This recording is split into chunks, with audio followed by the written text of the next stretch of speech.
All right. I gotta cut this real quick. Yeah. Cut that. I gotta trim it on the bottom. Oh, I'm unplugged. I trimmed it already. What we're looking at is the foam. So we have an inch and a half of the spray foam, which we'll finish out. But we have an inch and a half of spray foam insulation in between these ribs that go around the truck. And then we've also now added 1 inch of the hard foam that's going up right across that after this is shaved down and everything. We believe we have an R15 rating. This is R5 foam. And I want to say that this foam was rated way higher than that.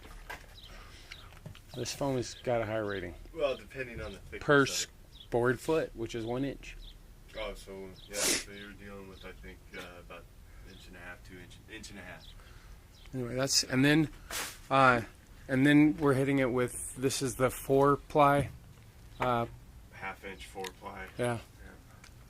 And then on top of that, will at least for the bathroom, will be the shower wall set that I ordered or that I bought at Home Depot, and then for the rest of the house, it'll just be paneling. So on that,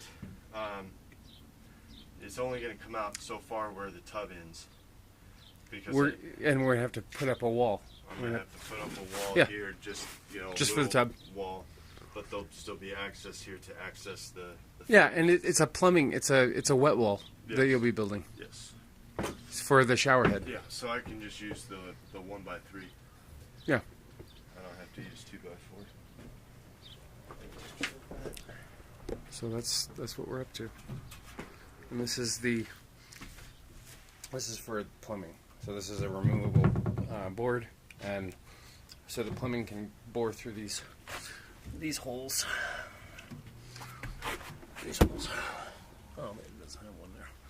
But so that my tub is here, the step-in tub goes here. It's 4 feet, so that it doesn't reach all the way. We're gonna have that. We're gonna build up that wet wall so that we can run the shower head and up in there, and maybe that also gives me room for my water heater. We'll see. Jim, I kind of have an idea I want to run over with you. Why not? I don't know.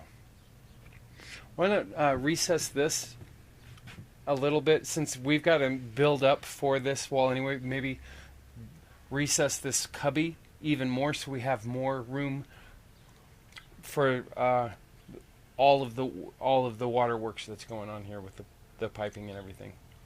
As far your shower's over that on that side, the shower head, but where It's you're not. It's the tub is not designed that way. The drain of the tub is right here. The seat of the tub is here. The door of the tub is here, and it's designed that the shower head goes here. Is it? Oh, okay. Because I was thinking the other way. Well, what we might, because I was thinking of putting the Insta heater right there. Insta heat. Well, your water. The tankless water heater. I'm behind here. Yeah, I was because the wall only comes up so far. I was planning on mounting it, right in this vicinity. But since your shower head's gonna go here, You know what would be ideal? What's here? here, Yeah. nothing. Maybe we can mount it there. There's only a toilet there. Yeah, or we might be able to mount it underneath the like I said, the sink, because the sink is going to come up, I would say, right about here, about 42 inches or so. I don't know, I can't remember how tall, but yeah, I mean, this whole vicinity, other than this area with the shower head, yeah, that'll work. I mean, we have options. Definitely. I was just looking at the insulation. This is just supposed to be about the insulation, a little short little thing. Yeah, insulation. This is only going on the walls of the on the sides. Yeah. The inside of the walls here are going to be foam. Yeah, Oh, inside of here? These are spray foam? Yeah. For the most part.